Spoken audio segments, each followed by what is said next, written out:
Venerdì 23 febbraio, buongiorno Sicilia da Angelo Gagliano. Buongiorno da Luca Ciliberti. Con Luca fra poco andremo a leggere i giornali, ma intanto vi diamo una notizia dell'ultima ora. La Polizia di Stato di Caltanissetta ha sequestrato beni per €1 milione ad un pluripregiudicato considerato vicino ad esponenti di Cosa Nostra per un totale approssimativo, diciamo calcolato intorno ad €1 milione. Tra i beni sono stati sequestrati sono immobili, società di noleggio auto a Caltanissetta e anche altre attività, oltre 10 conti correnti. Ma adesso invece accendiamo ancora una volta la nostra attenzione su quanto accaduto di disastroso davvero in seguito al passaggio del ciclone Harry. Ieri c'è stato il sopralluogo del ministro della Protezione Civile nelle zone colpite, prima nel Messinese e poi è arrivato anche a Catania. Allora vediamo e sentiamo le sue parole. Fa rabbia in generale, so quello che è accaduto in Calabria, in Sardegna, fa rabbia nella mia terra in modo particolare. Il problema, sapete qual è? È che fra qualche giorno avremo dimenticato. È la rabbia di un siciliano di fronte al disastro lungo le coste dell'isola. Il primo sopralluogo del ministro della Protezione Civile è a Santa Teresa di Riva, uno fra i comuni messinesi più devastati dalla mareggiata. Poco dopo è a lungomare di Ognina, al porticciolo di San Giovanni Licuti a Catania. Musumeci annuncia che nel prossimo Consiglio dei Ministri chiederà lo stato di emergenza nazionale. Se il tutto può avvenire nello spazio di 3-4 giorni, ma intanto i sindaci, se vogliono, e già alcuni lo stanno facendo, possono benissimo lavorare per rimuovere macerie, per ripristinare la viabilità essenziale. Intanto bisogna capire quante sono le attività danneggiate, quali quelle coperte da assicurazione. Ricordo che da qualche mese in Italia l'assicurazione contro le catastrofi è obbligatoria. Si pensa dunque alla ricostruzione, considerando che eventi simili non sono più eccezionali. Se si ricostruisce, si deve ricostruire pensando che possa esserci una replica fra 10, 20, 50 anni, ma occorre ricostruire con una nuova pianificazione urbanistica e soprattutto, per quello che dicono gli scienziati, che fra 70-80 anni una parte delle coste italiane saranno ricoperte dal mare. A gestire la pianificazione sarà un commissario straordinario, come previsto dalla legge, che dovrà individuare le priorità. Qui la Sicilia ha avuto dei danni importanti sulla viabilità costiera, sulle infrastrutture ferroviarie. Dato da sottolineare è l'assenza di vittime, segnale che il sistema di prevenzione ha funzionato. Con la prevenzione, con 3 miliardi, potremmo davvero evitare tanti rischi, tanti danni, anche umani. Allora, adesso cominciamo con i quotidiani, con la lettura, Luca. Sì, oggi ovviamente tutte i quotidiani regionali hanno in prima pagina le parole del ministro Musumeci, ma anche le parole del presidente Schifani che sentiremo tra poco. Harry, la Sicilia si lecca le ferite, questa è la prima pagina della Sicilia, danni per oltre $1 miliardo, cominciano la prima quantificazione dei danni, la regione decreta lo stato di calamità, quindi arrivano i primi fondi, appunto come abbiamo visto il sopralluogo del ministro Musumeci, poi tra un po' il Consiglio dei Ministri nominerà un commissario. E questa è la prima pagina della Sicilia sull'emergenza maltempo. Anche il giornale Sicilia apre con il maltempo, ricostruire dopo Harry, è già una partita politica, qui si entra già nei temi. Si stima $1 miliardo di danni, primi fondi dalla regione in attesa di Roma ed Europa. Poi nelle misure specifiche ci entreremo dopo. Ancora vi faccio vedere la Gazzetta del Sud, quotidiano di Messina, ovviamente una delle città più colpite, avviare subito la ricostruzione, danni superiori al $1 miliardo. Questo insomma è quello che ritorna, le cifre che ritornano e che rimbalzano su tutti i quotidiani. Sì, hai parlato prima di Schifani. Ieri la Regione ha convocato, il Presidente ha convocato una riunione straordinaria di giunta e alla fine è stata dichiarata lo stato di emergenza e la richiesta, è arrivata anche la richiesta a Roma per lo stato di calamità, la prima stima dei danni fatta proprio dal governatore. Oltre 741 milioni di euro di danni e la stima è destinata a salire per effetto della quantificazione dei ristori che sarà necessario erogare alle attività danneggiate o paralizzate da quel che è successo. A comunicare i primi dati ufficiali è stato il presidente della regione Renato Schifani al termine di una giunta di governo nella quale è stato dichiarato lo stato di emergenza regionale e avanzata la richiesta per lo stato di calamità naturale a Roma per quel che è accaduto con il ciclone Harry. La regione ha subito stanziato 70 milioni di euro, 50 dei quali immediatamente disponibili. Sicuramente arriveranno io confido pari importo da parte dello Stato per le prime emergenze, sicuramente vi sarà una grande collaborazione paritaria tra governo regionale e nazionale. Il governo regionale farà di tutto per poter attingere anche al recupero di somme derivanti dal programma di fondi di coesione 14, 20, 21, 27 somme, quindi di pertinenza della regione, quindi non trovo preoccupazioni su una condivisione di individuazione di somme, reperimento di somme. I danni più consistenti sono stimati nel catanese, pari a 244 milioni, poi nel messinese serviranno 203 milioni, nel siracusano altri 160. Questo per affrontare le emergenze, poi si dovrà pensare alla ricostruzione e si potrà farlo grazie a una legge quadro del 2025 con il riconoscimento dello stato di ricostruzione di livello nazionale e la nomina di un commissario straordinario per gli interventi. Il Presidente visiterà i comuni danneggiati. Incontrerò i sindaci, incontrerò naturalmente i titolari dei balneari danneggiati, voglio incontrare anche la gente per far sentire la presenza della regione e rassicurarli. Una cosa è certa, i tempi per il ritorno alla normalità non potranno essere brevi. Questo è certo, come diceva il servizio di Mario Viola. Certamente i tempi sono lunghi ovviamente per ricostruire. Intanto siamo appunto sul calcolo dei danni. Questa è la Repubblica nelle pagine interne, la Repubblica di Palermo, proprio diciamo sui calcoli e sulle stime fatte dalla Regione che poi sono state trasferite ovviamente al Ministero. Sicilia sfregiata da Harry, ora è caccia ai fondi, mano libera ai sindaci, perché questo è un altro dei temi. Qua c'è una mappa pubblicata appunto dalla Sicilia con le stime dei danni per provincia, come abbiamo detto in questi giorni. Ovviamente le province più colpite sono quelle della fascia ionica, quindi Messina, Catania e Siracusa. In questo caso, diciamo, secondo la prima stima dei danni, Catania è quella che diciamo conta più danni, oltre 244 milioni, altri 200 Messina, altri 159 Siracusa, e che è la parte diciamo preponderante della richiesta. Poi anche Palermo ovviamente e le altre città, Agrigento, Ragusa, vedete, Trapani, anche Trapani è stata colpita dai danni del ciclone Harry, quindi 741 milioni in totale, ai quali poi si devono calcolare ovviamente altri costi. Si arriva, come diceva il Presidente, al miliardo, e quindi da qui cominceranno gli stanziamenti. I primi 50 milioni arriveranno appunto dalla Regione, poi insomma man mano arriveranno gli altri, a seconda appunto delle priorità dei sindaci. Intanto i sindaci, come diceva il servizio, cominciano a ripulire, perché anche l'opera di ripristino delle zone è essenziale e ha dei costi che i sindaci stanno già affrontando.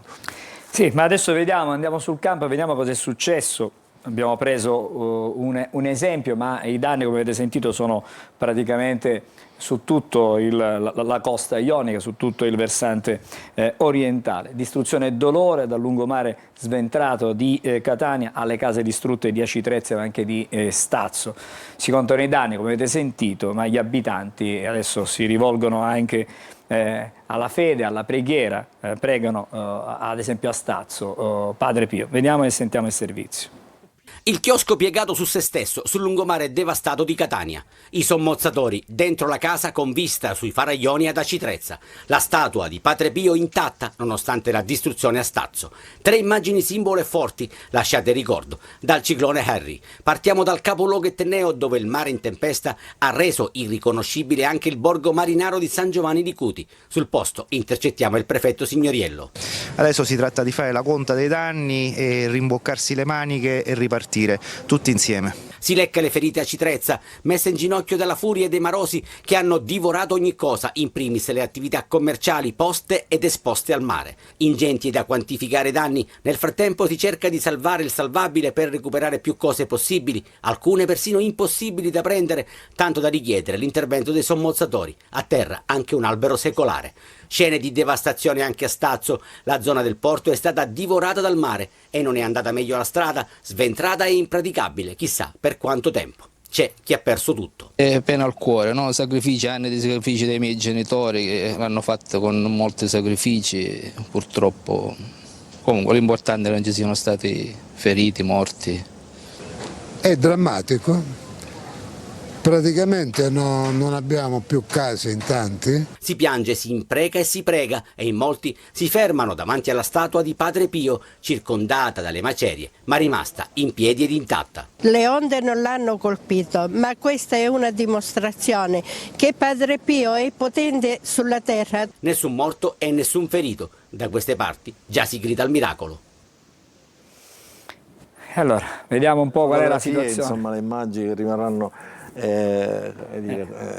indelebili su questa, certo, su questa tragedia. Qui siamo per esempio nel Messinese, questa è la Gazzetta del Sud, con delle foto insomma, che ripercorrono la tragedia, le case sventrate, la gente che si adopera per ripulire intanto il fango, diciamo dal fango le proprie abitazioni, gli ingressi di casa, vedete il lungomare è sventrato, le strade crollate, anche qui come là c'era Padre Pio, qui c'è la Nike di Giardini Naxos che è rimasta intatta, quasi a simboleggiare appunto la resistenza di questi luoghi. Andiamo a vedere, eccole qua, parlavamo della Riviera Ionica, ancora i danni, il manto stradale crollato, vediamo per esempio a Catania, ce ne andiamo sulla Sicilia, che cosa è successo.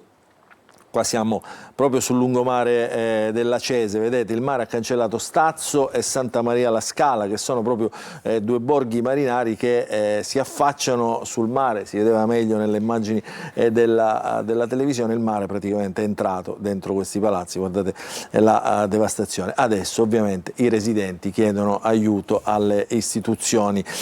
Ancora per prendere qualche immagine, guardate qua, questo eccolo qua, sempre il borgo di Stazzo, qui siamo su Repubblica, come un terremoto il borgo dei pescatori è cancellato dal ciclone.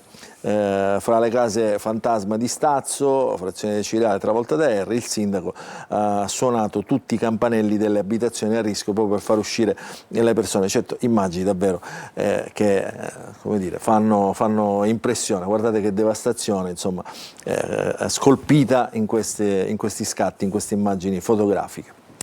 E adesso chiudiamo la pagina, almeno per il momento, che stamattina abbiamo dedicato al ciclone Harry. Più avanti nella trasmissione ci collegheremo proprio con Stazzo per sentire proprio la testimonianza dei residenti, di chi ha perso magari la casa dove abitava, oppure di chi ha perso la casa di villeggiatura. Adesso invece parliamo dell'inchiesta per corruzione che è in corso a Caltanissetta. Ci sono stati ieri degli interrogatori fra le persone indagate, fra le persone interrogate anche il deputato regionale di Forza Italia Michele Mancuso. Ci sono altre, a 4 indagati, però all'ingresso proprio prima dell'interrogatorio ha detto insomma sono tranquillo il politico e chiarirò tutto con i magistrati. Ma vediamo e sentiamo questo servizio. Secondo la procura di Caltanissetta, il deputato di Forza Italia Michele Mancuso, per il quale sono stati chiesti gli arresti domiciliari, avrebbe incassato una tangente da 12.000 euro per favorire un'associazione che avrebbe ottenuto 98.000 euro per organizzare dei concerti. Il denaro sarebbe stato consegnato da Lorenzo Tricoli, ritenuto il braccio destro del deputato, e proprio Tricoli è stato uno dei primi ad arrivare al Palazzo di Giustizia e prima di entrare in aula si è fermato a parlare con i giornalisti. Tricoli ha chiarito la vicenda relativa ad un incontro nello spiazzale dell'Hotel San Michele, dove i due si sarebbero scambiati una busta. Le intercettazioni fanno riferimento a un compleanno dell'onorevole Mancuso dove chiede un regalo in busta. Abbiamo regalato in gruppo un maglione, quindi però dico questi sono pettegolezzi. Nel primo pomeriggio è arrivato anche il deputato di Forza Italia Michele Mancuso, che si è detto sereno. Io sono certo che faremo chiarezza, spero che voi siate solerti pure quando faremo chiarezza. Cosa c'è di vero su questa presunta mazzetta? Assolutamente nulla.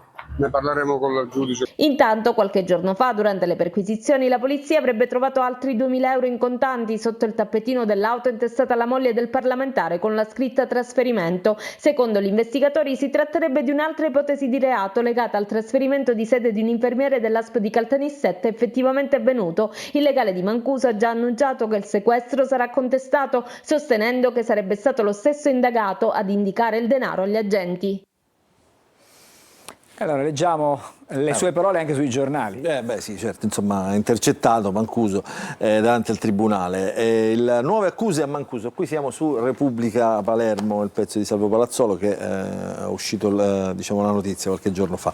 2.000 euro nell'auto per i PM è un'altra mazzetta, quindi una seconda contestazione. Sono iniziati gli interrogatori, insomma si tratta appunto di mazzette, di diciamo, soldi ritrovati per aver favorito un'agenzia di spettacolo.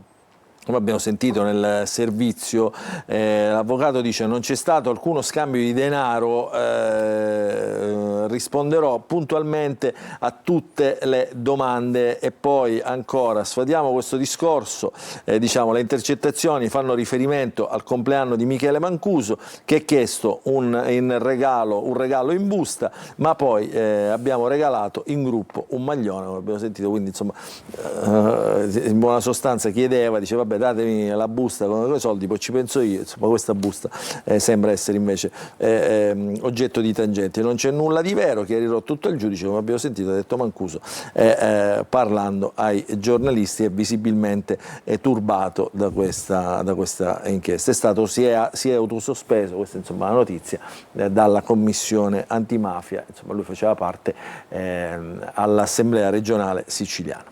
Ancora giudiziario perché la Cassazione ha annullato la condanna inflitta all'amante di Messina Denaro. È stato bocciato il reato di favoreggiamento per Lorena Lancieri, in primo grado era stata imputata anche per concorso esterno. Sentiamo.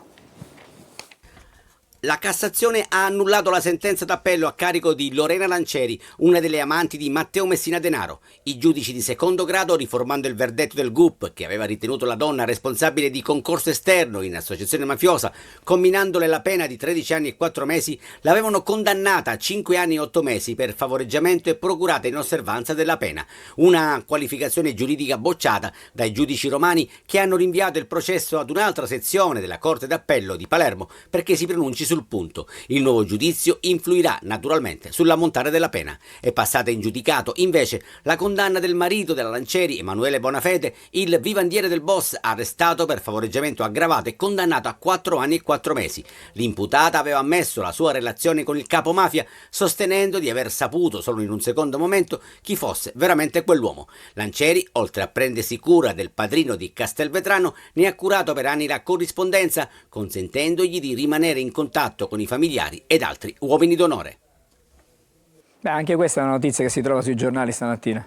Beh sì, perché si tratta, questa donna, ecco, si vede meglio nella foto che si vedeva anche nel servizio. Chi è Lorena Lancieri? Lorena Lancieri è la vivandiera, cioè una delle donne di Matteo Messina Denaro, quello che gli portava il cibo, gli comprava generi alimentari, quindi insomma era un personaggio di primo piano nella latitanza di Matteo Messina Denaro. Infatti la vivandiera di Messina Denaro non era solo favoreggiamento, la Cassazione ordina un giudizio bis, perché appunto ipotizzano il concorso esterno alla mafia. La donna era stata condannata in primo grado con l'abbreviato per concorso esterno appunto a 13 anni, adesso diciamo la pena, se ci fosse un ulteriore giudizio, un secondo grado di giudizio, anzi una seconda accusa, potrebbe appesantirsi. Quindi ancora non si fermano diciamo, le indagini, le inchieste sui favoreggiatori di Messina Denaro. Cominciano ovviamente, sono già cominciate da un po' anche le operazioni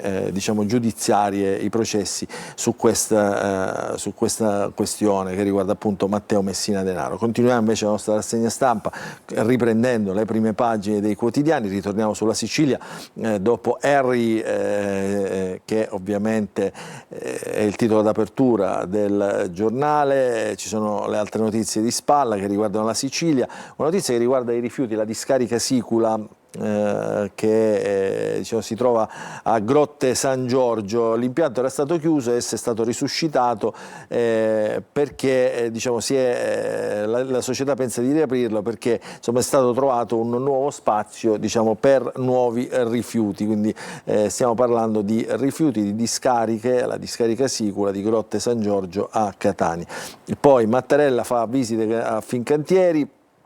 La madre, pensate, varò la nave Quirinale, quindi nel 1963. Al centropagina invece notizie di politica internazionale, Europa Dio, Zaleschi al tavolo con Stati Uniti e Russia, qui sono delle notizie che riguardano appunto non solo il conflitto tra Russia e Ucraina, ma anche i tavoli di diplomazia internazionale, approfondiremo dopo con la rassegna stampa nazionale. Andiamo a vedere le altre prime pagine. Vediamo insomma anche, mentre siamo sulla Sicilia, le pagine di Palermo e Catania. A Palermo IACP, chi si rivede? Un presidente, si sblocca la consegna di Ballarò. Qui il tema è importante perché si tratta di edilizia popolare, abbiamo parlato molto delle case diciamo, assegnate dalla mafia, diciamo, e non dall'IACP, soprattutto nei quartieri popolari dove appunto comanda la criminalità e i clan. A Catania invece serviranno almeno 120 milioni per risanare le ferite della città, alla San Giorgio si torna in classe ma senza la cabina di elettricità, perché adesso appunto emergeranno altre questioni, altri danni causati dal maltempo. Oggi riaprono le scuole. Poi dentro ci sono tanti approfondimenti ovviamente che riguardano i danni del maltempo. La tempesta ha cambiato il volto della playa, quindi la potenza del mare come ha modificato la playa, ma anche Fondachello, Torre Archiraffi, insomma tutta la costa ionica. Qui abbiamo visto Stazzo, Santa Maria la Scala, insomma c'è un ampio reportage all'interno del giornale. Andiamo a vedere invece le altre notizie del giornale Sicilia. A Palermo giovanissimi sparano alle auto, allarme criminalità minorile, sempre il procuratore, la procuratrice Caraman che dice che non sanno quello che possono provocare, e rider nel mirino di una banda, la deriva insomma di questa violenza. Poi l'inchiesta Caltanissetta che abbiamo visto, Mancuso davanti al jeep, e poi la rete di Messina Denaro con una delle amanti del boss, Lorena Lancieri, diciamo, di cui è stato chiesto un altro giudizio con un'altra accusa, appunto concorso esterno alla mafia. Andiamo a vedere la prima pagina invece della Repubblica di Palermo. La Sicilia prova a rialzarsi, sale a 1 miliardo la conta dei danni del ciclone che ha devastato i litorali, caccia ai fondi, ferrovie, sfollati i ristori, nodi della ricostruzione, polemica sulle imprese non assicurate. E poi ci sono ovviamente diciamo, tante riflessioni anche di intellettuali, scrittori, geologi. Per esempio Tozzi dice il territorio reso fragile dal cemento. Questa è una delle tante riflessioni sul caso diciamo, di come il territorio possa essere stato devastato in questo modo. E poi ridisegnati, questo era stato detto anche nei giorni scorsi, i luoghi di Verga, di Camilleri, insomma, perché appunto la tempesta ha distrutto tanti borghi. E ancora, sempre sulla prima pagina della Repubblica di Palermo, troviamo le due notizie di cronaca giudiziaria, le accuse a Mancuso e Corleone invece l'obbligo di dimora per la figlia di Rina che ieri è tornata a Corleone, quindi insomma un ritorno eccellente e anche con tante polemiche. A te la linea, Angelo. Grazie Luca. Vediamo rapidamente la situazione stamattina con le nostre telecamere che ci mostrano intanto la circonvallazione di Catania, traffico particolarmente intenso. Da oggi di nuovo scuole diciamo regolarmente aperte e si nota come la presenza delle autovetture sia certamente aumentata rispetto ai giorni scorsi. Possiamo vedere anche su via Vincenzo Giuffrida la situazione anche qui mostra il traffico delle ore di punta, consueto chiaramente per la mattina su tutte le città, compresa Catania. Sempre sulla circonvallazione vedete la parte bassa di viale Odorico da Pordenone, sia in direzione Ognina, le auto che sono a destra nei teleschermi, che in direzione Policlinico, in direzione anche di Mister Bianco. La telecamera, vediamo se riusciamo a vedere stamattina l'Etna, eccola qui, uno spettacolo, questa immagine, bisognerà capire adesso che cosa sta succedendo proprio sul vulcano, dove c'è questa splendida, c'è una bella nevicata, evidentemente c'è stata una bella nevicata da qualche giorno ormai sul vulcano, la neve cade in abbondanza, e poi stiamo vedendo anche la parte da Taormina, siamo sul golfo di Taormina con sullo sfondo anche l'Etna. Queste sono le cartoline, alcune delle cartoline della mattinata dalla nostra Sicilia. Ci fermiamo, fra poco saremo di nuovo insieme, avremo la rassegna stampa nazionale con Luca Ciliberti e poi anche i primi ospiti fra non molto a Buongiorno Sicilia.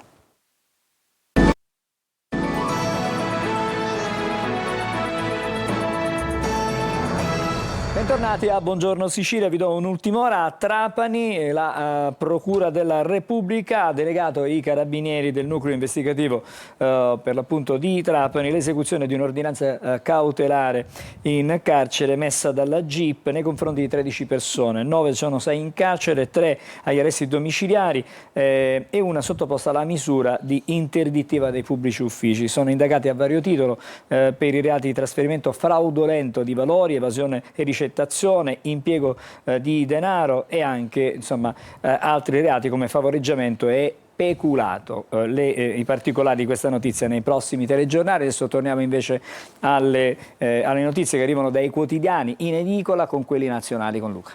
Sì, grazie Angelo. Allora andiamo a vedere le prime pagine dei quotidiani nazionali. Oggi su tutti l'esito degli incontri a Davos in Svizzera con il vertice dei capi di Stato, tutto quello che è successo, e quindi il titolo che ritroveremo su tutte le prime pagine è Zelensky sferza l'Europa, che dice adesso agisca sulla questione ovviamente che riguarda il paese di Zelensky, l'Ucraina e il conflitto con la Russia. Il leader di Kiev sembra il giorno della marmotta. Su Gaza invece Donald Trump lancia il board con oltre 20 paesi per la ricostruzione soprattutto, quindi tra questi paesi ovviamente ci sono molti leader di democrazie vicine ai regimi, in Italia inscindibile dall'Unione Europea, quindi l'Italia in questo accordo non c'è. Intesa con Trump sulle garanzie di sicurezza, Ucraina e Stati Uniti, oggi primo vertice a 3 con Mosca, quindi tirata fuori l'Europa da questo trilaterale. Poi Orban, vedete, il premier ungherese, Bruxelles vuole che continui la guerra in Ucraina, ecco perché si mette nel board con Trump, e poi ancora la violenza, stupri e scontro, nella legge salta la parola consenso, ieri il nuovo testo della legge sulla sicurezza. Quindi la questione che riguarda non solo le misure ma anche i termini di queste misure, e poi le candidature. Questa è la prima pagina, questa è la foto che troviamo in prima pagina, le candidature agli Oscar, record di nomination per il film sul razzismo, il film si intitola Sinners, questo è un frame appunto della pellicola, gli Oscar saranno assegnati a metà marzo. Andiamo a vedere la Repubblica, vedete, stesso titolo, Zelensky sferza l'Europa, il leader a Davos deve svegliarsi, Witkoff da Putin, oggi trilaterale con Ucraina, Russia e Stati Uniti, Groenlandia, tregua dell'Unione Europea e Casabianca. E poi ancora Trump vara la sua ONU su Gaza e annuncia l'Italia aderirà. Quindi questi tutti i temi che sono venuti fuori da Davos. Questa foto che troviamo in prima pagina sulla Repubblica racconta di una vicenda degli Stati Uniti, l'ICE, c'è un piccolo ragazzino appena 5 anni arrestato appunto dai federali in un raid anti-migranti. Questa foto ha fatto il giro del mondo, ovviamente ha creato numerose polemiche, ancora ulteriori polemiche sull'utilizzo della polizia federale negli Stati Uniti usata come polizia di regime. Legge antistupri ancora, via il consenso, il PD Meloni tradisce il patto perché, lo leggiamo nel sommario la destra cancella il concetto di consenso e lo trasforma in contrario alla volontà. La mossa della relatrice leghista Bongiorno fa infuriare le opposizioni e quindi qui si apre il dibattito sulle donne. Ancora, alla prima pagina della Stampa, l'attacco di Zalewski, l'Europa divisa e persa. A Davos debutta il Board of Peace, Trump sente Meloni, dice che vuole aderire, insomma su qua. Poi insomma ovviamente c'è tutto un dibattito aperto in questo senso. Vedete la foto che vi abbiamo fatto vedere, il bis dell'AISA a Minneapolis, quei bimbi in cella per stanare i genitori migranti. E poi ieri è comparso anche Elon Musk al forum di Davos, ci baderanno i robot, il salto nel futuro di Elon Musk, il mondo sarà popolato da milioni di androidi. Questa insomma la prospettiva futura diciamo che in qualche modo prospetta Elon Musk. Andiamo a vedere Avvenire, tutta un'altra Gaza, perché Abu Mazen vola da Putin, eccolo qua, la denuncia dei vescovi di Terrasanta, una catastrofe umanitaria nel piano americano, nuovo litorale usando i detriti e fondi per spostare 400.000 persone, è il primo atto in formato ridotto del Consiglio per la pace, quello architettato da Trump, quindi insomma si rivedono quelle prospettive che erano comparse e che avevano creato molta polemica molti mesi fa, quando ancora diciamo, si parlava di flottiglia. Poi antisemitismo, c'è il testo PD, ma le divisioni restano tante, perché dentro questo testo della sicurezza ci sono anche diciamo in qualche modo diciamo misure che riguardano diciamo l'accoglienza alle minoranze, ecco, diciamola così in questo senso. Poi andiamo a vedere un po' di altri quotidiani di natura un po' più diciamo politica, asse Meloni-Merz per la nuova Europa e i saluti a Macron, questo è il Giornale. In apertura quindi cambiano gli equilibri in Europa, secondo appunto il quotidiano Il Giornale, mentre andiamo a vedere il Fatto Quotidiano, che ancora apre con Zalewski, però con la lettura diciamo dal punto di vista dei pacifisti, cornuti e mazziati, incassa altri 90 miliardi scaricando appunto l'Unione Europea. Questo è Zalewski, fuori dal tavolo, l'Ucraina avete fatto vincere Putin sugli asset, invece ringrazia Trump e annuncia il trilaterale negli Emirati Arabi con Russia e Stati Uniti senza Europa, quindi in qualche modo diciamo critico l'apertura del Fatto Quotidiano contro l'Europa. Fascisti impuniti, qui questo è Libero, diciamo, sulla sicurezza urbana, Daspo ritirati, stop al processo e servizi sociali, i Propalla di Milano vincono in tribunale, inascoltate le proteste di Premier e Polizia. Adesso vediamo anche eccolo qua, La Verità, il vescovo va in Tesla, il Papa indaga sulla bella vita del prelato, quindi in Tesla la mensa dei poveri, chi è Monsignor Gallese che ha una passione per il lusso e il kitesurf in Sud America, insomma scovato anche questo insomma dai giornalisti. Poi vediamo l'Unità invece, Trump abolisce l'ONU, nella lettura del quotidiano fa arrestare un bambino di 5 anni, quindi questa è la fotografia insomma, del leader del tycoon, il presidente americano, che in qualche modo a Davos presenta il Board of Peace e poi diciamo in patria ha scatenato la polizia federale. Ancora chiudiamo con l'ultimo quotidiano, che è quello che è il Manifesto, con una evocativa prima pagina, dice Boardello, rimarcando appunto la parola diciamo più conosciuta italiana. Davos, una sceneggiata, lancia il Board of Peace che fuori da ogni legalità internazionale dovrà ricostruire Gaza. Cancellati il genocidio e i palestinesi, comanda Trump, fuori i grandi paesi, dentro gli autocrati da Milei a Orban. Manca solo Netanyahu, ma arriverà anche lui e addirittura diciamo Trump vuole tirare in mezzo l'Italia. Questa prima pagina, concludiamo la rassegna stampa, ti restituisco la linea. Grazie Luca, con te ci ritroviamo più avanti. Intanto noi facciamo adesso un'altra sosta e poi il primo degli ospiti della mattinata. Cominceremo con il parlare di divorzi, perché la Sicilia ha un record di cui parleremo fra non molto. Restate insieme a noi.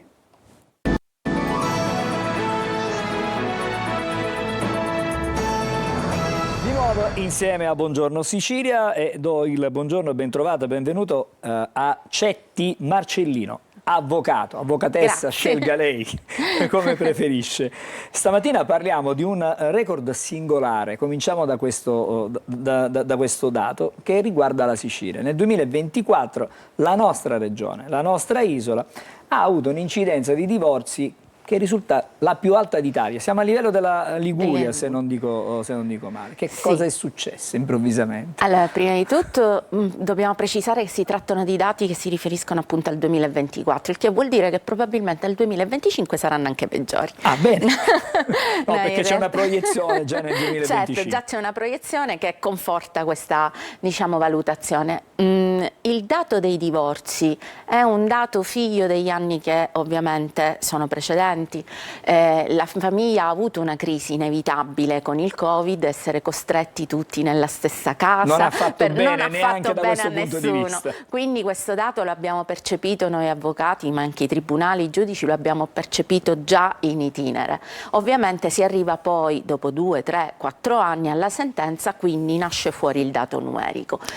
La famiglia è in crisi, io non mi piace molto definire che la famiglia è in crisi, la famiglia cambia, la famiglia muta, questa è una realtà, tant'è che il dato Istat non parla soltanto di divorzi, ma raccoglie divorzi, separazioni, unioni civili e altri tipi di separazioni, ivi incluse le convivenze di fatto. Quindi è un dato che deve essere pian piano scorporato, valutato insieme ad altre visioni.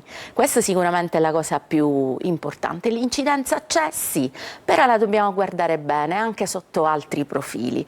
Meglio un divorzio che una crisi familiare latente che fa del male in particolare ai minori che assistono a violenze, ma anche soltanto a una forte conflittualità. Quindi mentre in passato il matrimonio era qualcosa di assolutamente indissolubile, oggi la valutazione di indissolubilità la stiamo perdendo. Queste sono delle riflessioni che vanno certamente accolte. A proposito, lei diceva che la famiglia non è in crisi, a questo punto c'è un modo diverso. C'è un modo diverso di intenderla, ma il dato lo possiamo trarre anche dal fatto che oltre alla differenza in passato di indissolubilità e di come dire, prosecuzione del rapporto di coniugio in qualunque caso e nonostante ci fossero delle criticità interne importanti, oggi assistiamo anche alle famiglie di fatto, alle famiglie monogenitoriali, abbiamo una costellazione diversa dove tutto comunque è famiglia, tutto può essere considerato famiglia. Il dato interessante che ci consegna l'Istat invece è un calo che è già in itinere da diversi anni con riferimento al matrimonio di tipo religioso. Oggi i giovani preferiscono molto di più accedere solamente al matrimonio civile e il matrimonio religioso continua a essere in calo. Perché questa scelta secondo lei? Ma, o comunque secondo, diciamo, anche le rilevazioni. Per quanto riguarda l'Italia, l'Italia era un paese storicamente orientato alla religione cattolica, ma negli ultimi anni abbiamo accolto e c'è stata una diffusione importante anche di altri tipi di religione, in tutela anche degli articoli 7 e 8 della Costituzione. Quindi è vero che c'è un calo generale del matrimonio religioso, però per esempio, ecco perché dicevo, i dati bisogna saperli leggere, c'è un aumento dei matrimoni cosiddetti misti, quindi dove gli sposi hanno ognuno un credo differente. La scelta di non sposarsi in chiesa io credo che sia tutta giovanile ed è proprio una rappresentazione abbastanza pleonastica di come oggi si intende la famiglia. In realtà noi avvocati, quando affrontiamo lo studio del diritto di famiglia, una delle prime cose che ci viene detta è che si accede al matrimonio senza riserva mentale. La riserva mentale vuol dire che io devo credere nel matrimonio. In realtà nei giovani di oggi questo non c'è, anzi la maggior parte arriva all'altare commentando scherzosamente: vabbè, male che vada, mi separo. Quindi la scelta di non seguire è il presupposto, però. La scelta di non seguire il rito religioso può essere determinata anche dal fatto che mentre nel rito religioso abbiamo ancora il concetto della indissolubilità, in quello civile sappiamo che c'è la via cosiddetta di fuga. Senta, ma le cause di divorzio possono essere disparate, certo. Ma il fatto che ci possono essere dei problemi di carattere economico il regime patrimoniale anche a cui 2 coniugi sono, diciamo, per cui si sono legati, magari avranno regime, che ne so, separazione dei beni, comunione dei beni, tutto questo incide in qualche modo Incide sotto molteplici aspetti. Allora, prima di tutto, sempre con quello sguardo che vuole fotografare la realtà, noi usciamo inevitabilmente dalla riforma del 1975 che ci consegnò come regime standard che veniva applicato, salva diverse decisioni dei coniugi, quello della comunione legale. È vero però che quel diciamo, regime e quella scelta di preferenza era comunque frutto di una società. E qual era la società? Quella di una donna che ancora non era autonoma. C'era ancora il retaggio della dote, la dote era da un patrimonio economico a un patrimonio anche immobiliare che veniva integramente consegnato al marito e la donna rimaneva da un punto di vista economico totalmente a carico del marito. Nel momento in cui interveniva una separazione rimaneva sprovvista di tutto. Assicurare quindi una sussistenza economica degna in corso di matrimonio era la scelta più corretta e da lì la scelta di rendere come un regime preordinato la comunione legale. Oggi non è più così, oggi grazie al cielo le donne riescono a essere economicamente indipendenti, c'è un cambio importante, c'è una parificazione di guadagni, di attività lavorative, di conseguenza non abbiamo più quella necessità di statuire per forza la comunione di beni e tutte le coppie, e questo l'Istat ce lo dice in maniera lampante, arrivano direttamente al matrimonio con già la richiesta di mutare il regime ufficiale in quello della separazione dei beni. Io ho già un patrimonio, lo voglio mantenere anche in corso di matrimonio. E l'altro dato interessante che aggancia anche a un altro studio dell'Istat è che ultimamente risultano essere in aumento i divorzi e le separazioni effettuati tramite gli altri sistemi che la legge ci riconosce di risoluzione alternativa delle controversie, quindi in negoziazione assistita o comunque di natura consensuale. Perché? Io sono un po' cattiva in questo.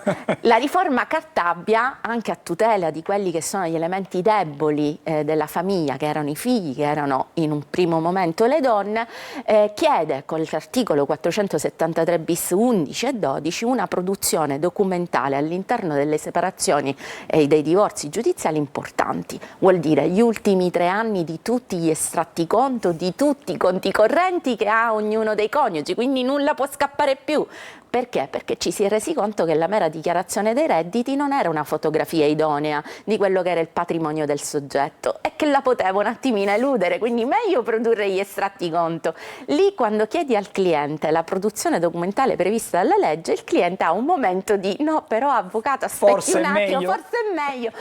In tutti gli altri tipi di sistemi che la legge ci riconosce per raggiungere comunque lo stesso traguardo, questa invadenza, chiamiamola così, ingerenza, comunque di natura diciamo protettiva che fa il legislatore non è così importante.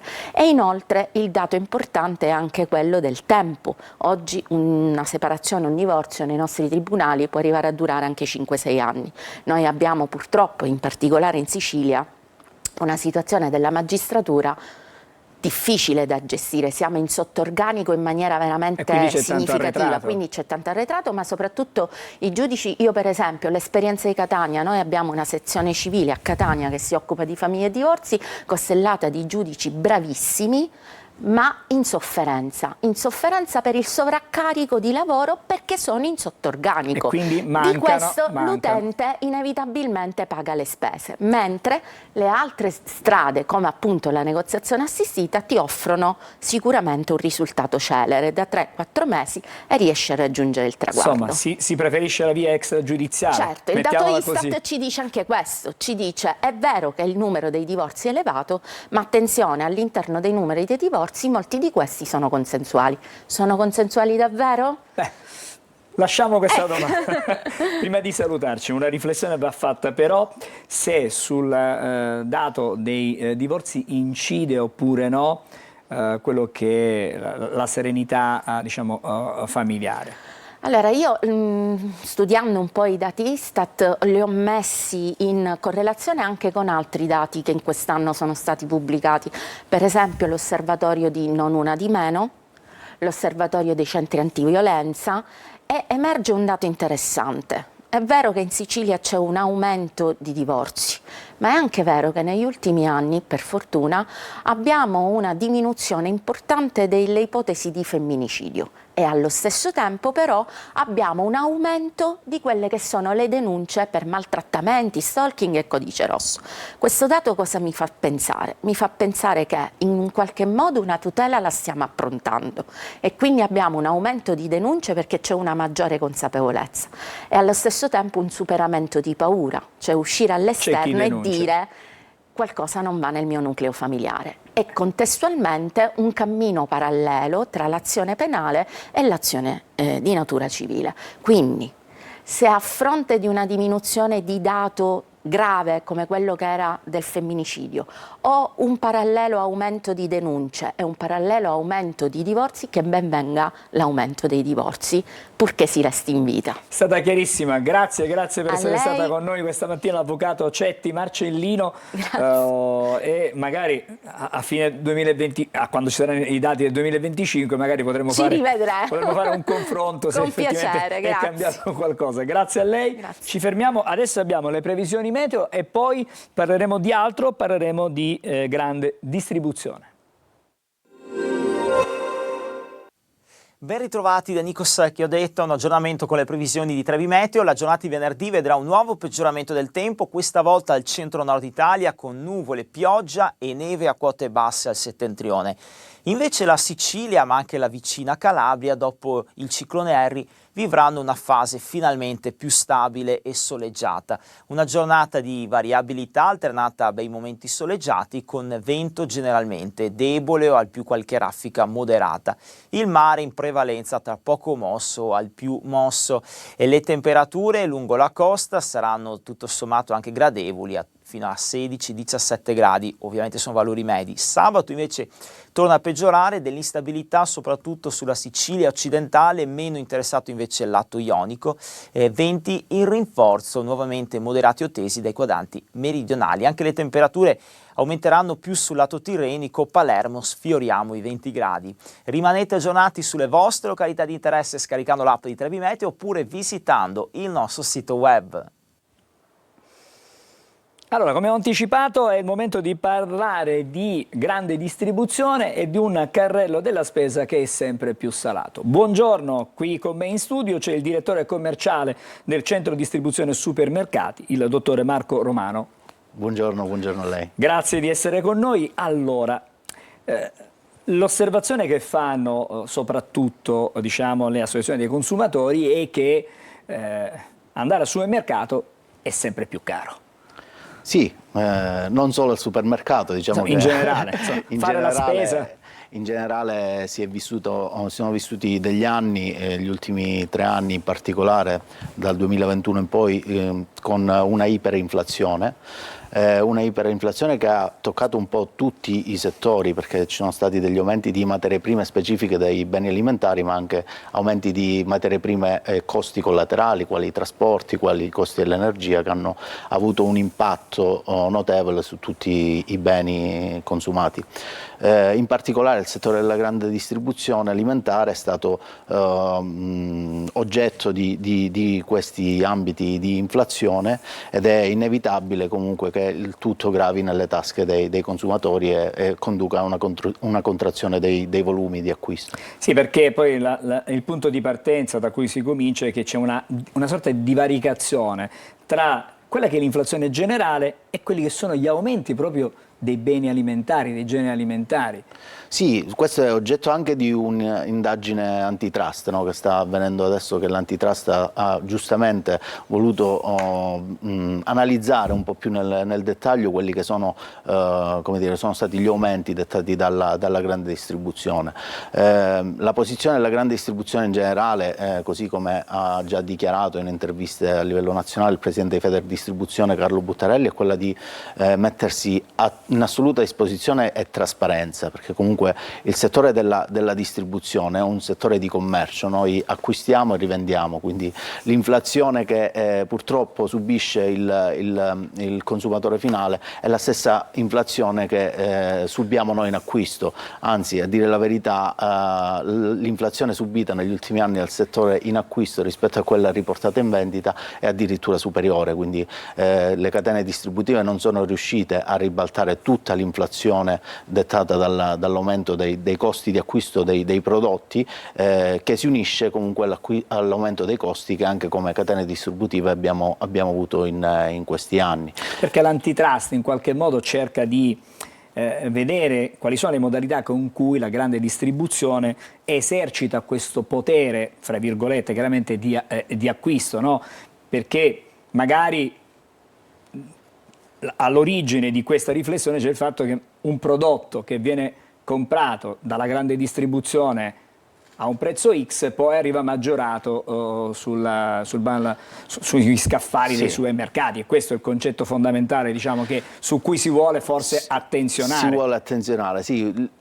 Devo dire una cosa, no? Il nostro settore, quello della grande distribuzione, è un settore che molto spesso viene demonizzato, no? Come il colosso grande e cattivo che riesce a sfruttare i piccoli.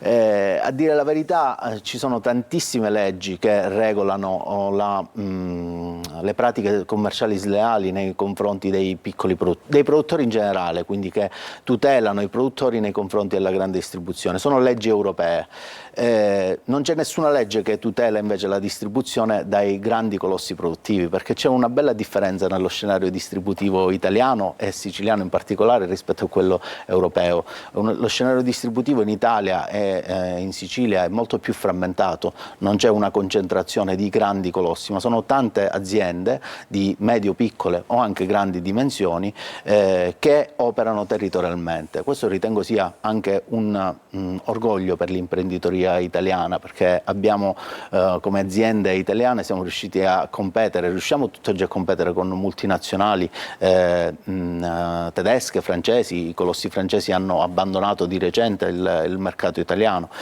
Questo fa sì che comunque quello che possa sembrare, no, che la grande distribuzione è sempre il grande colosso nei confronti del piccolo produttore, molto spesso invece è il piccolo distributore che si deve confrontare con il grande produttore delle multinazionali, quindi non sempre c'è questo tipo di dislivello, ma c'è anche l'inverso. In qualche modo una sorta anche di tutela per il consumatore per certi versi? Sì, le dichiarazioni, ripeto, anche di Carlo Buttarelli, che condivido in pieno. Il ruolo della grande distribuzione in Italia, uno dei ruoli è anche quello di combattere l'inflazione, perché come avviene la negoziazione in Italia, appunto questa come dire, di frammentazione, no, del mercato fa sì che i gruppi distributivi si associno in centrali di acquisto proprio per ottimizzare quelle che possono essere le negoziazioni con i produttori internazionali o con i produttori anche a livello nazionale. Le negoziazioni nelle centrali di acquisto hanno proprio come obiettivo quella di ridurre al minimo l'inflazione, quindi la negoziazione dei listini presentati dall'industria e dai produttori vengono negoziati a livello nazionale dalle centrali di acquisto proprio per ridurre al minimo possibile l'impatto poi sugli scaffali, perché alla fine chi mette la faccia, chi è a contatto col cliente, chi è a contatto col consumatore finale siamo noi gruppi distributivi, e le nostre realtà, la realtà come la nostra che opera sul territorio regionale e conosce proprio le peculiarità del territorio, ha sempre un occhio particolare nei confronti del cliente, non si pone il problema della possibilità di spesa del cliente, ed ecco che si affiancano, oltre diciamo alla negoziazione per combattere l'inflazione dei prodotti dell'industria, anche quelli che possono essere delle politiche commerciali che salvaguardiano anche il potere d'acquisto dei consumatori. Si pensi ai prodotti a marchio, nel nostro caso specifico i prodotti a marchio Selex hanno un posizionamento che consentono al consumatore comunque l'acquisto di un bene o di un prodotto a un prezzo più conveniente, più competitivo rispetto rispetto a quello che può essere un prodotto di marca che magari ha subito un'inflazione esagerata rispetto a quello che è il potere d'acquisto del mantenendo e consumatore. garantendo anche qualità. Mantenendo e garantendo anche qualità, perché comunque c'è una selezione a monte dei produttori, perché non abbiamo fabbriche, quindi non produciamo, ma sono dei partner industriali che producono il prodotto a marchio per le catene distributive, e ci sono dei controlli di qualità oltre a una selezione a monte del fornitore di elevato standing. Io le faccio ancora una domanda. C'è resistenza da parte, secondo quanto avete osservato voi, ad acquistare i prodotti a marchio di una catena piuttosto che il prodotto invece di marca?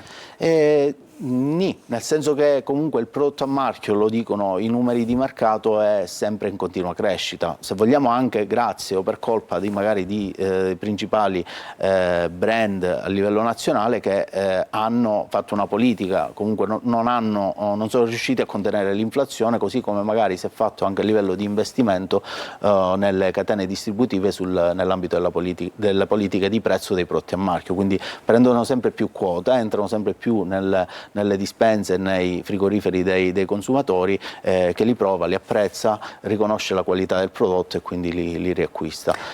La realtà siciliana, lei ci può fare una fotografia di quello che è in questo momento la grande distribuzione, per quello che lei chiaramente può in questo momento testimoniare, come sta?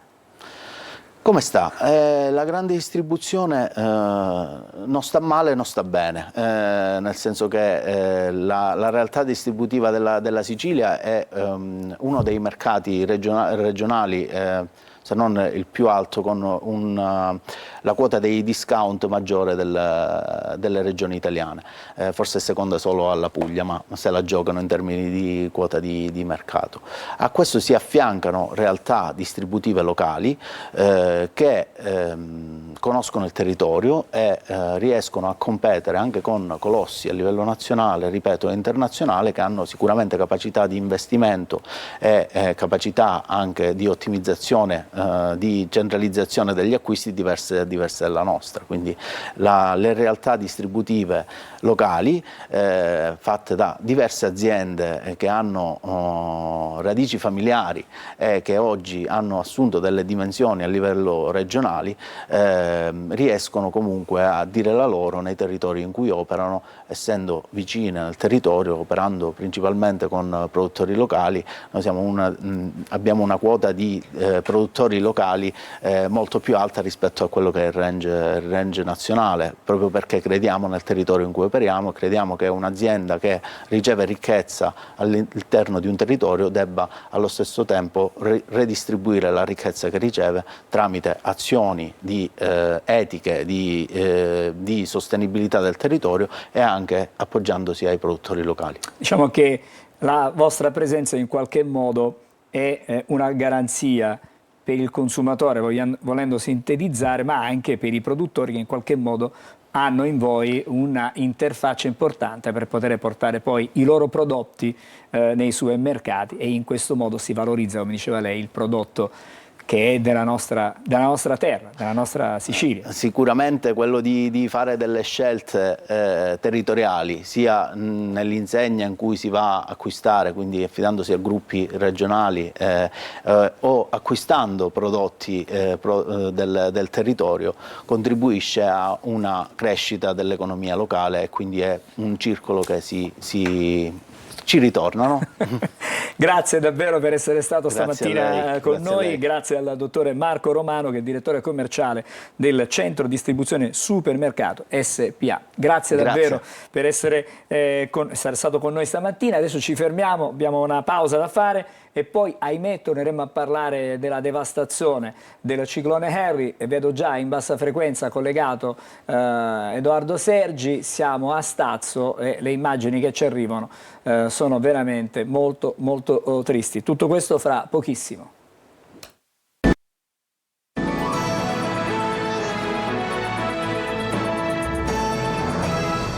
Eccoci di nuovo a Buongiorno Sicilia. Come detto e come anticipato, siamo collegati con Stazzo.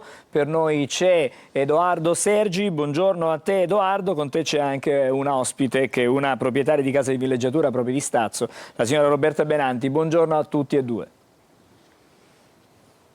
Buongiorno Angelo, insomma questa che vediamo qua era una casa con un terrazzo, ora è diventata una sorta di scogliera, ovviamente i danni sono immani per tutte le case che noi stiamo vedendo grazie al nostro Gaetano Iudica sullo sfondo, insomma danni enormi. Come vediamo però il mare oggi è tranquillo, almeno questo è una cosa bella che possiamo raccontare, però è cambiata anche la morfologia di quella che ovviamente era Stazzo. Roberta, tu sei una delle residenti, una delle proprietarie, ovviamente queste sono case molto di villeggiatura, ci sono anche dei residenti qua tutto l'anno, insomma spiegaci un po' cosa è cambiato, cosa è successo, e non si era mai visto probabilmente un danno e una tragedia del genere.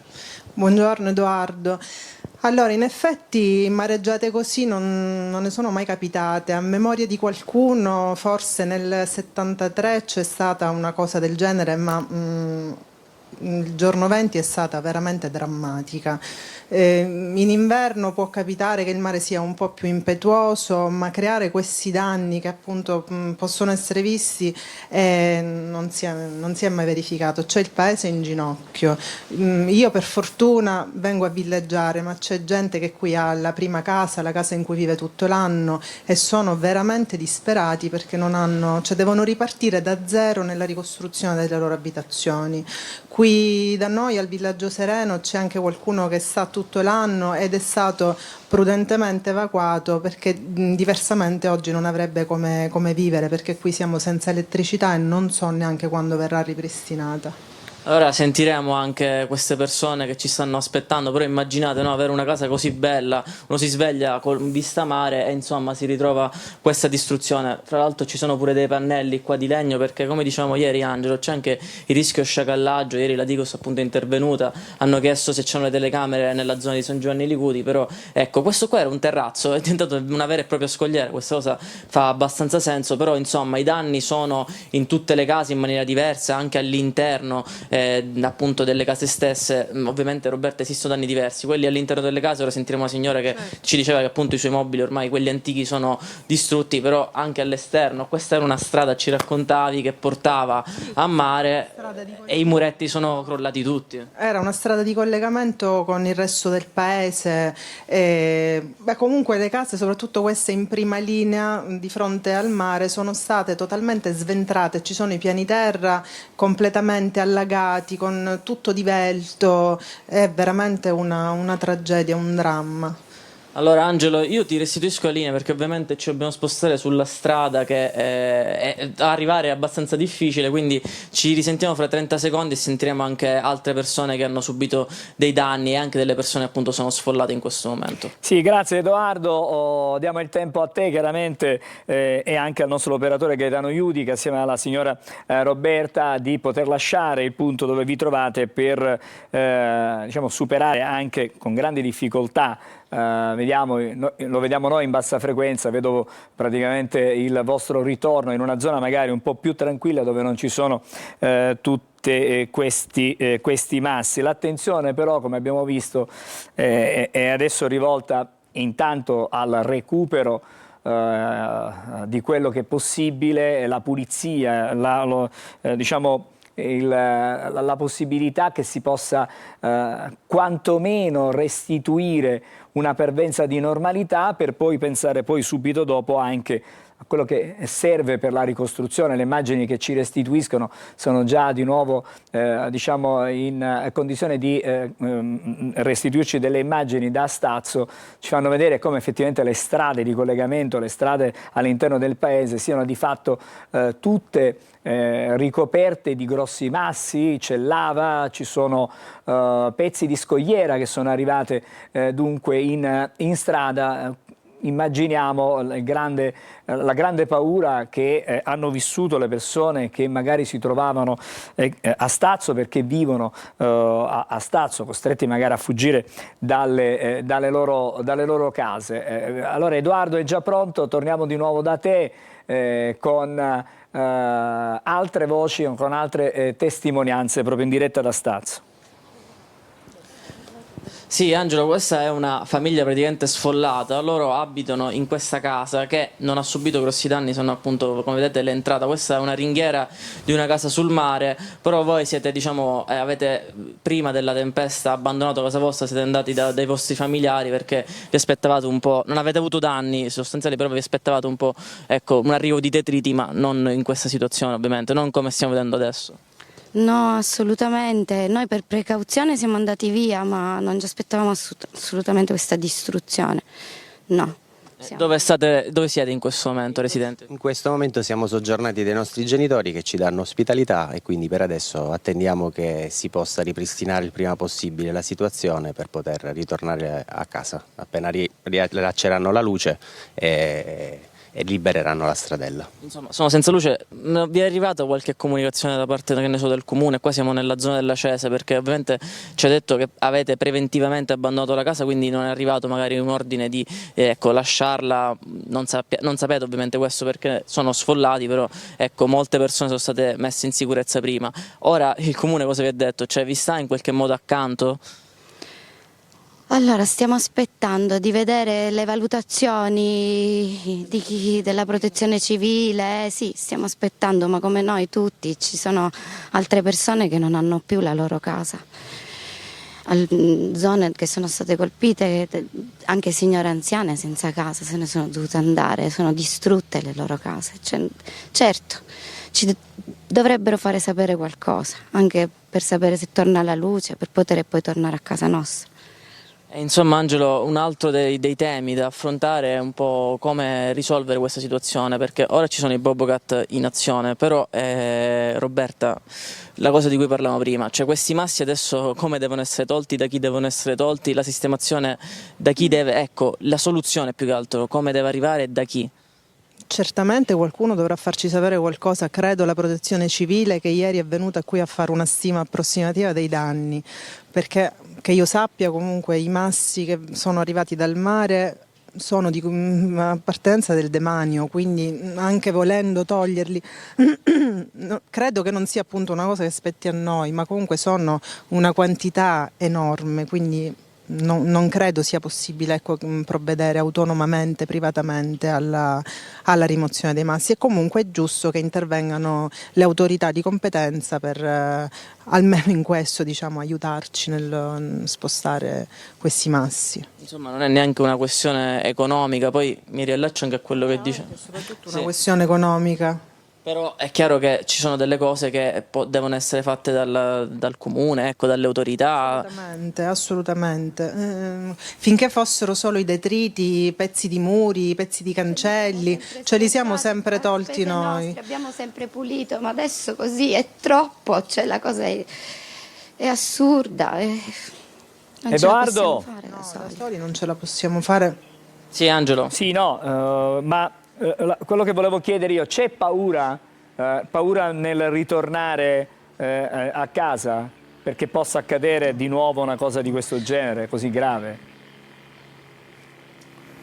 Allora, noi abitiamo qui, i miei genitori dal 68, altrettanto la mia vicina di casa.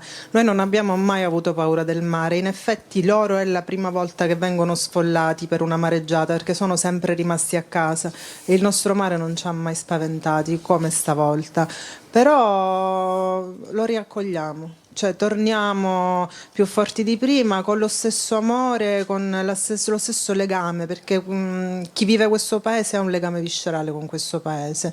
Non ci sarà nulla, non ci saranno attrazioni locali, però c'è il cuore di tutti noi qui, quindi torneremo più forti. Però ecco, l'unico accento sul quale volevo porre l'attenzione è la ricostruzione. Ieri il ministro della protezione civile, nonché il capo della protezione civile, Musumeci, siciliano, dicevano che qualcosa dovrà cambiare nella ricostruzione, perché è chiaro che ormai possiamo aspettarci anche di più purtroppo di queste tempeste. Ecco, come si ricostruisce una casa sul mare con la paura, come diceva Angelo da studio, che possa ricapitare una cosa del genere, perché morfologicamente ci dicevi la scogliera è cambiata, non è più come prima anche.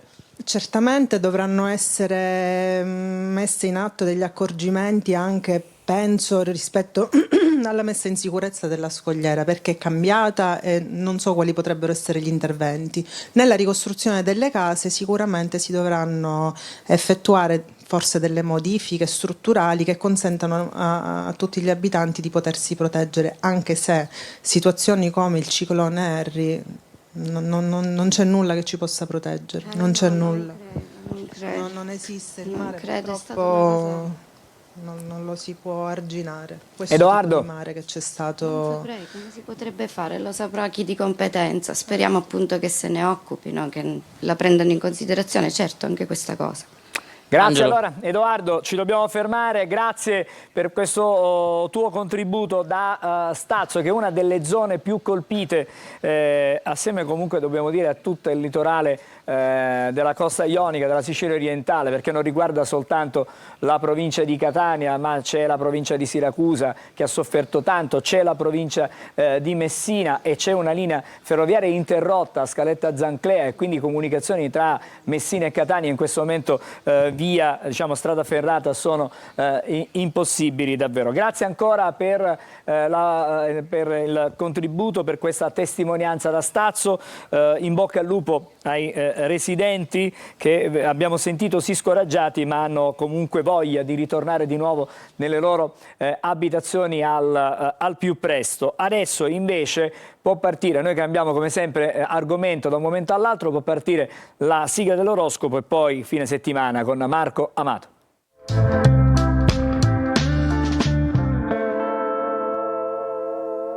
Bentrovato Marco, buongiorno per chiaramente questi che sono i tuoi consigli, i consigli delle stelle che arrivano per il fine settimana.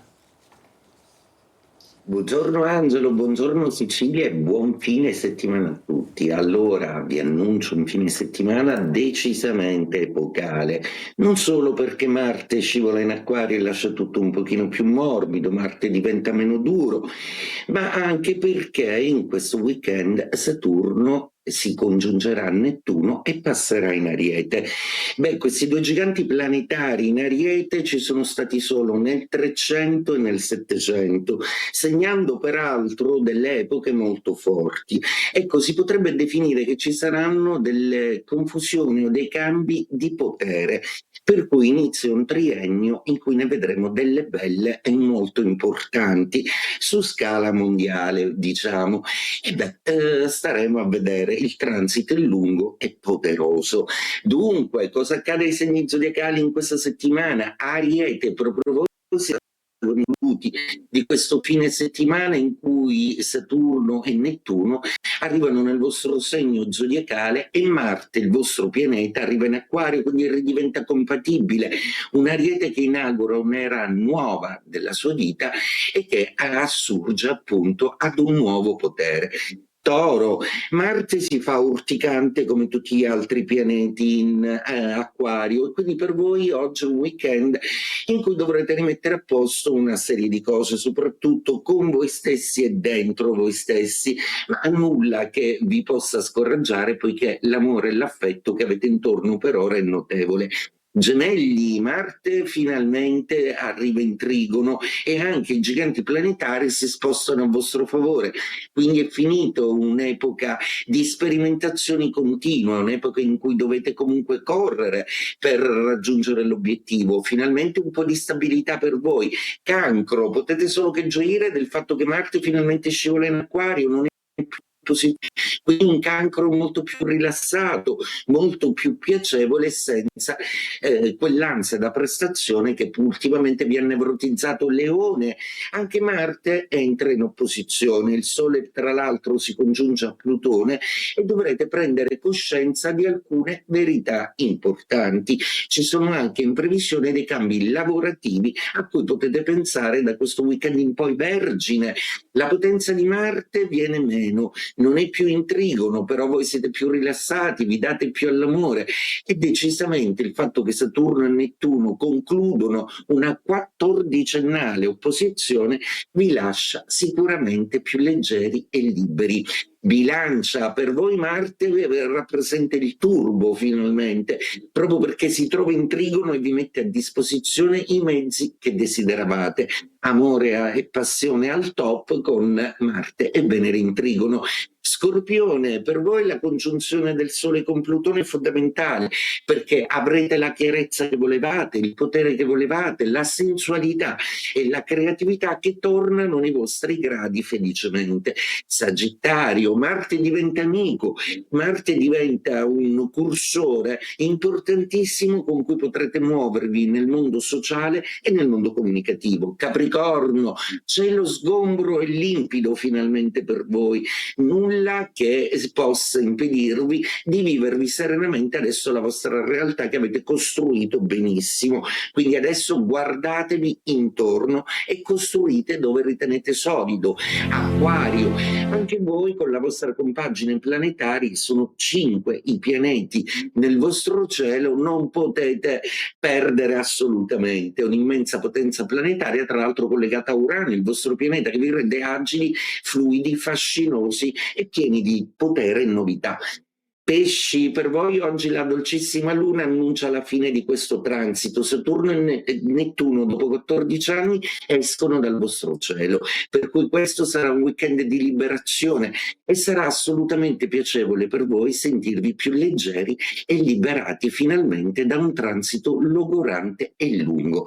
E detto questo, in questo weekend così carico di informazioni e novità, auguro a tutti uno splendido fine settimana. Buongiorno Angelo, ci vediamo la settimana prossima. Buongiorno Sicilia. Grazie Marco, alla prossima settimana. Intanto vediamo gli appuntamenti più importanti di questo fine settimana in Sicilia.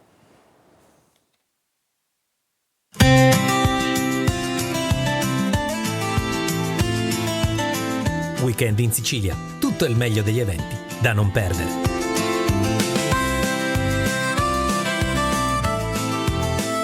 La fantasia dei scenari polinesiani e occidentali arriva sabato a Catania in piazza Scamacca con Drunadan, il marchio proibito, primo libro della trilogia del destino, epic fantasy di Elisabetta Ricciuti, che ci racconta della terra di Dan dilaniata da una guerra con genocidio in atto, di cui non si conoscono le cause. Ruggero Sardo presenterà l'incontro con l'autrice Elisabetta Ricciuti, che dialogherà con l'illustratrice Giorgia Lapica di Drunadan. A Marsala, in provincia di Trapani, questa domenica, Sorelle, al Teatro Eliodoro Sollima, un omaggio a Mia Martini e Loredana Bertè, due facce di una sola luna. Uno spettacolo dedicato a due icone della musica italiana. Tra gli appuntamenti più attesi della stagione, torna in scena al Teatro Massimo di Palermo, da giovedì 22 gennaio alle 20, Il Lago dei Cigni, in una nuova e affascinante veste coreografica, nella Sicilia del Gattopardo.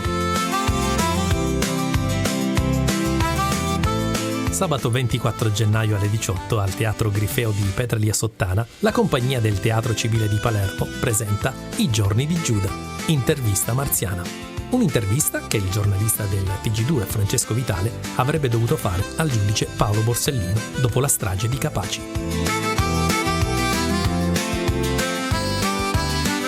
Tante belle cose. Il Francesco Cicchella, lo show tutto da ridere in scena a Ragusa, un one-man show innovativo dove l'artista gioca non solo con i suoi personaggi, ma anche con se stesso, proiettandosi nel futuro per poi tornare in un passato, il presente, che ha segnato la sua carriera. In scena venerdì 23 gennaio alle ore 21 al Teatro 2000 di Ragusa. Questo fine settimana a Catania il Teatro Zigzag presenta L'Asino Magico, un nuovo spettacolo dedicato ai bambini e alle loro famiglie. Grazie a Filippo Aricò e ai burattini di Letizia Cattaraso si mantiene l'autentica tradizione delle favole, con gli scherzi e le movenze tipiche del teatro dei burattini.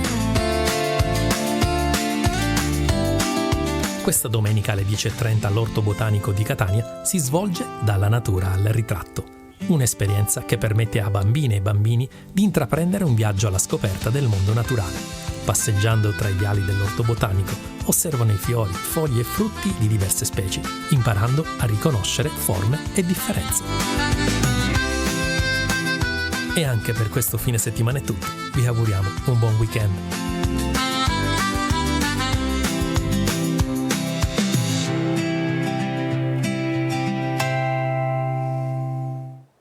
Prima di chiudere torniamo da Luca Ciliberti ai quotidiani. Allora, due curiosità, una che riguarda Franco Battiato, in arrivo il film ampiamente pubblicizzato in questi giorni, il film che si intitola Il lungo viaggio arriverà al cinema proprio i primi di febbraio. Battiato, anarchico, mistico, quando i discografici insomma lo boicottavano. C'è un'intervista oggi sul Corriere della Sera al regista Renato De Maria, che racconta, appunto, spiega insomma che cos'è il film, che non è solo una fotografia di Franco Battiato, ma insomma un racconto interiore dell'artista. Oggi in chiusura i funerali di Valentino, a Roma ieri invece in 10.000 alla Camera Ardente, tutti portavano, o quasi tutti portavano un indumento, un drappo, un accessorio rosso che lo contraddistingueva insomma e che dava l'identità appunto di Valentino nel mondo della moda. Qui c'è un servizio su Repubblica che racconta la Camera Ardente. Le ultime parole che Valentino ha pronunciato al suo compagno sono state appunto "ti amo", e allora il compagno ha raccontato, intercettato proprio la Camera Ardente, dicendo come si sono salutati per l'ultima volta. Oggi appunto i funerali a Roma. Grazie Luca, ci fermiamo qui con Buongiorno Sicilia, finisce qui per la settimana il nostro appuntamento del mattino, ci ritroviamo lunedì, grazie ancora, una buona giornata, vi lascio i programmi della Rete.